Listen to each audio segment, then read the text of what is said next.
ఏది అయినా ట్రై చెయ్యి ఆచి చికెన్ మసాలా. ఆచి చికెన్ మసాలా. హైదరాబాద్లోని పలు ప్రాంతాల్లో వర్షం దంచి కొడుతోంది. చాలా రోజుల నిరీక్షణ తర్వాత భాగ్యనగరాన్ని చిరుజల్లులు పలకరించాయి.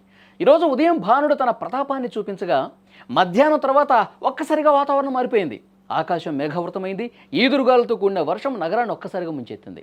కేవలం 20 నిమిషాల పాటు కురిసిన భారీ వర్షం నగరవాసులను ఉక్కిరిబిక్కిరి చేసింది. దీంతో హైదరాబాద్ నగరం ఒక్కసారిగా చల్లబడింది. చాలా కాలం తర్వాత కురిసిన ఈ చిరుజల్లులు నగరవాసులకు ఉపశమనాన్నిచ్చాయి. అబిడ్స్, బషీర్బాగ్, సైఫాబాద్, ట్యాంక్ బండ్ పరిసరాల్లో తేలికపాటి వర్షం కురిసింది.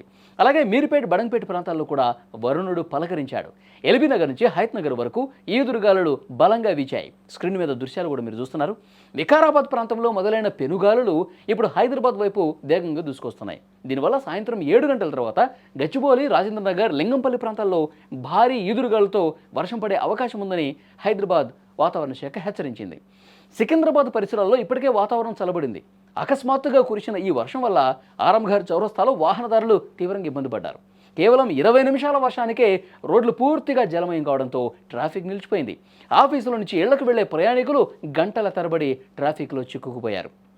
ఇక తెలంగాణలోని పలు జిల్లాల్లో కూడా వరుణుడు బీభత్సం సృష్టించాడు. జయశంకర్ భూపాలపల్లి జిల్లా కాళేశ్వరంలో ఈదురుగాలుల ధాటికి చెట్లు విరిగిపడ్డాయి. దీంతో విద్యుత్ సరఫరాకు అంతరాయం కలిగింది.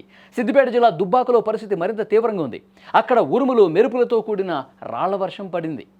గాలుల ధాటికి రేకుల ఇళ్లైతే పాక్షికంగా ధ్వంసమైన పరిస్థితి. ఫ్లెక్సీలు గాల్లో కొట్టుకుపోయాయి. రోడ్లన్నీ చెరువులను తలపించడంతో సామాన్యులు తీవ్రంగా ఇబ్బంది పడ్డ పరిస్థితి.